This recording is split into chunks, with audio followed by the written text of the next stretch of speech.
Guys, next lesson in the drafting process, I want to talk to you about two skills that are critical for us as writers. One is called unpacking. And unpacking is what we do with quotes. So if you think about the quotes or textual evidence that you're using to build a synthesis essay as the bricks, then the unpacking part or your thoughts are the mortar that holds the bricks together. Now, these are not your opinions. This is not where you start making an argument. This is where you explain what your experts believe. And the paraphrasing exercises that we've done, including the paraphrases that you included on your source maps, is going to help you with this immensely. You can't quote someone if you don't understand what they're saying.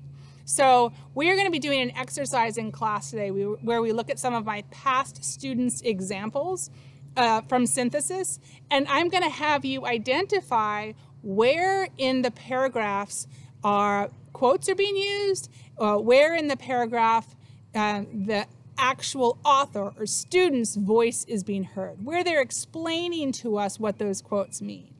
When we're talking about unpacking, one of the things that I often say is, so what? What does it mean? You're giving me a quote that has to do with a significant problem. Connect it back. Remind me what we're talking about. Explain to me why this quote matters. Explain what the quote says about the problem. Explain again how the quote connects to other people's opinions, right? The quote is the brick, and the unpacking is the mortar. And as always, we're going to do an exercise in which you get to see this better, and then you'll be practicing it yourself. The second skill I want to talk to you about today, so that's unpacking. The second skill is transitions. We have been talking about transitions. We talked about them some in the fall.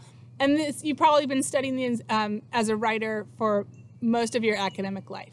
Transitions are sentences or phrases that help guide your reader from one idea to another. So in the case of this essay, you've got an introductory paragraph that ends with some mention of causes, consequences, and solutions. And then the first section in your essay is going to be about causes. So you would want a sentence in that new paragraph that somehow alludes to the last paragraph and then moves forward, right? A transitional sentence is one that touches the idea that comes before, touches the one that's going to come ahead, right? Transitional sentences are kind of lame to talk about, really important to have on the page, and much clearer to understand when you're looking at them. So we're going to do an exercise right now that has some of them. So we are going to be spending the rest of class practicing unpacking quotes and transitional sentences. Enjoy.